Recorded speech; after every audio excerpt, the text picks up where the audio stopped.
तुम एक ऐसे सिस्टम के अंदर जी रहे हो जिसे तुमने बनाया ही नहीं, और उस सिस्टम का ब्लूप्रिंट 100 साल पहले एक आदमी ने डिजाइन किया था, जॉन डी रॉकफेलर, जिसकी नेटवर्थ अराउंड $400 बिलियन थी। तुम सोचते हो बड़ी कंपनी जीतती है क्योंकि उसका प्रोडक्ट अच्छा होता है। गलत। इतिहास का सबसे खतरनाक बिजनेसमैन कभी सबसे अच्छा प्रोडक्ट बेचता ही नहीं था। वो बेचता था ऐसा सिस्टम जिसमें बाकी सब हार जाते थे और वो जीतता था। रॉकफेलर ने ऐसा सिस्टम बनाया जिससे पूरी दुनिया की कमाई का तरीका बदल गया। और सबसे खतरनाक बात यह है कि वो सिस्टम आज भी बड़ी कंपनियां यूज कर रही हैं, चाहे वो इंडियन हो या अमेरिकन, गूगल हो या रिलायंस।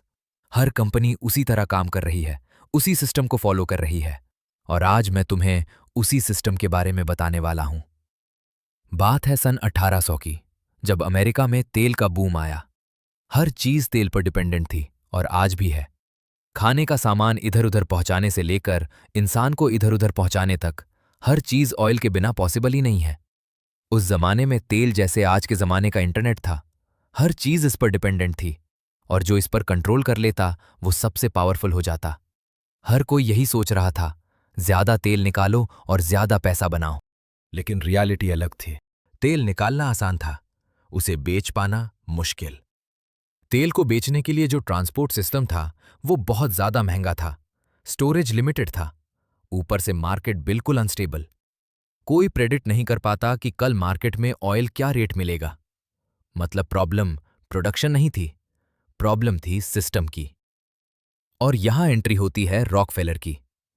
रॉकफेलर ने देखा, अगर मैं सिर्फ तेल निकालूंगा तो मैं भी भीड़ का हिस्सा रहूंगा, लेकिन अगर मैं इसे रिफाइनिंग का काम करूं तो तेल निकालने वाले को फायदा हो या नुकसान, मेरा रिफाइनिंग का काम हमेशा चलता रहेगा। और उसने ऐसा ही किया। रॉकफेलर ने 1863 में क्लीवलैंड में पार्टनर मॉरिस क्लार्क के साथ मिलकर $4000 में रिफाइनरी खोल दी, जहां कच्चा तेल रिफाइन होकर केरोसिन बनता था।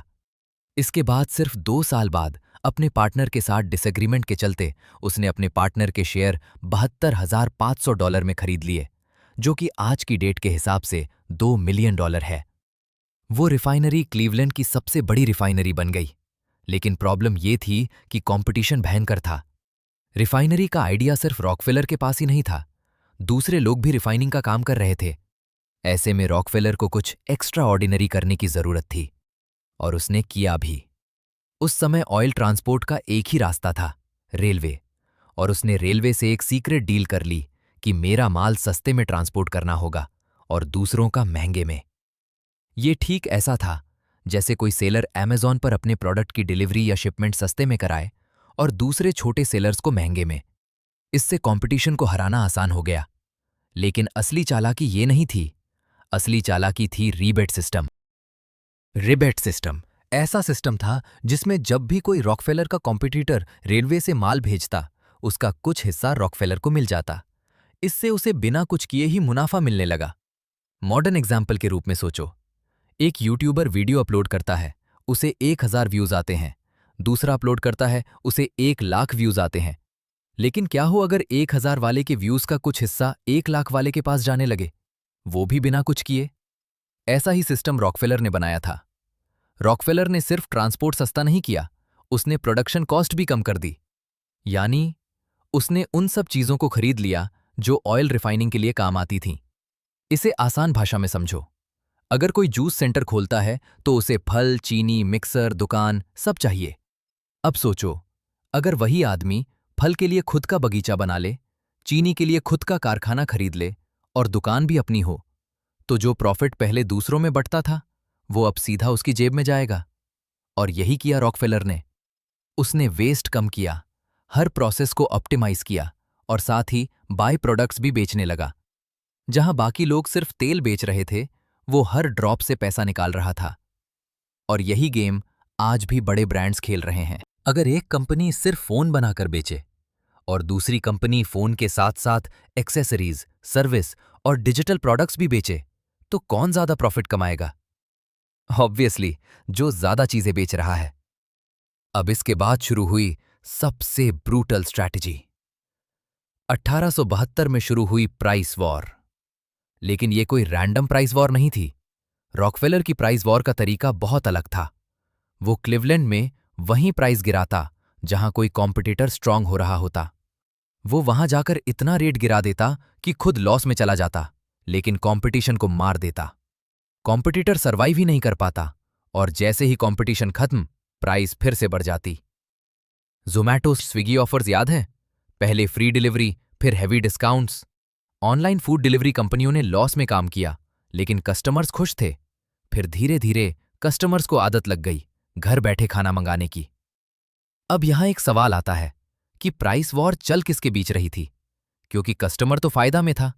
तो असली खेल शुरू हुआ बाद में, जब कस्टमर ऑनलाइन फूड का आदी हो चुका था और फूड डिलीवरी एप्स रेस्टोरेंट्स को अपना डिपेंडेंट बना चुकी थी। अब रेस्टोरेंट चाहकर भी इन प्लेटफॉर्म्स को छोड़ नहीं सकता, चाहे वो कितना भी मार्जिन डिमांड करे। और यही होता है, यही सिस्टम इन्वेंट किया था रॉकफेलर ने। पहले लॉस में काम करो, फिर कंपटीशन को खत्म करो या उसे खरीद लो। 1872 के अंत तक रॉकफेलर ने क्लिवलैंड की 26 में से 25 रिफाइनरी कंट्रोल कर ली थी। रॉकफेलर सीधे लड़ता नहीं था हमेशा। वो ऑफर देता था, तुम बेच दो या मैं तुम्हें खत्म कर दूंगा। और लोग बेच देते थे। क्यों? क्योंकि वो पहले ही देख चुके थे कि ये आदमी मजाक नहीं कर रहा। 1870 के दशक में स्टैंडर्ड ऑयल कंपनी अमेरिका में आग की तरह फैलती जा रही थी। अब समझो, उसने पूरा सिस्टम कैसे कंट्रोल किया।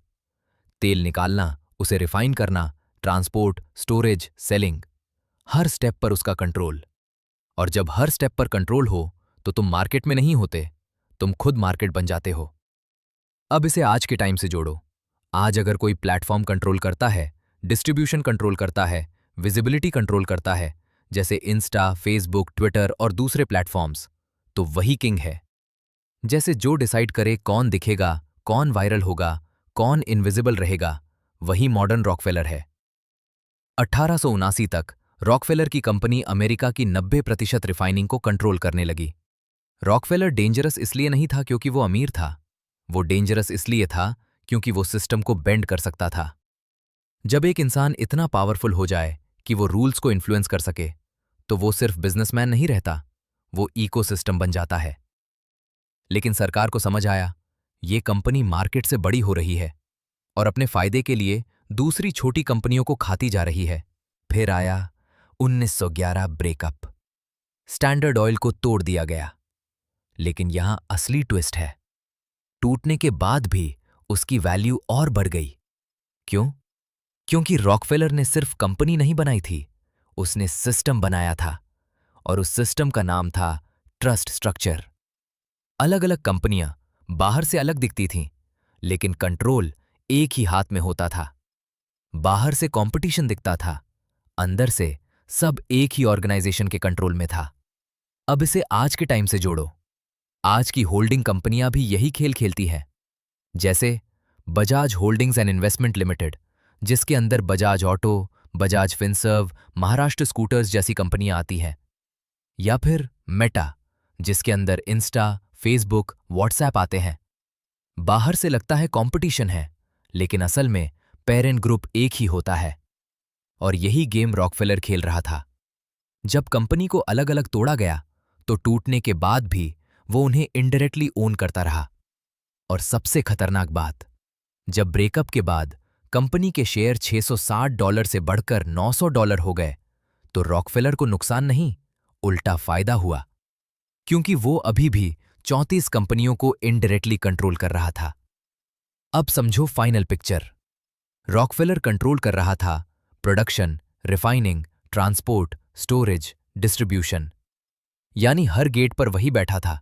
अगर कोई नया प्लेयर आता, उसे हर गेट पार करना पड़ता। और हर गेट पर कौन बैठा था? रॉकफेलर। और यही सिस्टम आज भी जिंदा है। तुम सोचते हो तुम क्या खरीद रहे हो, ये तुम्हारा डिसीजन है। तुम क्या देख रहे हो, ये तुम्हारा चॉइस है। लेकिन रियलिटी कुछ और है। बड़ी कंपनियां, बड़े पावरफुल लोग तुम्हारी लाइफ को कंट्रोल करते हैं। वो तुम्हें वही बेचते हैं जो वो बेचना चाहते हैं। और सच ये है, तुम्हारे पास दूसरा ऑप्शन ही नहीं होता। सुबह उठते ही टूथपेस्ट में सिस्टम, नहाते वक्त साबुन में सिस्टम, फोन चलाते वक्त हर ऐप में सिस्टम। तुम एक ऐसे जाल में हो जहां से निकलना लगभग नामुमकिन है, लेकिन समझना मुमकिन है। तो याद रखो, दुनिया दो तरह के लोगों में बटी है, जो सिस्टम के अंदर जीते हैं, जो सिस्टम को समझते हैं, और बहुत कम लोग सिस्टम बनाते हैं। रॉकफेलर तीसरे टाइप का था, और इसलिए वो सिर्फ अमीर नहीं बना, उसने दुनिया के रूल्स बदल दिए और पूरी दुनिया को एक खतरनाक विजन दे गया।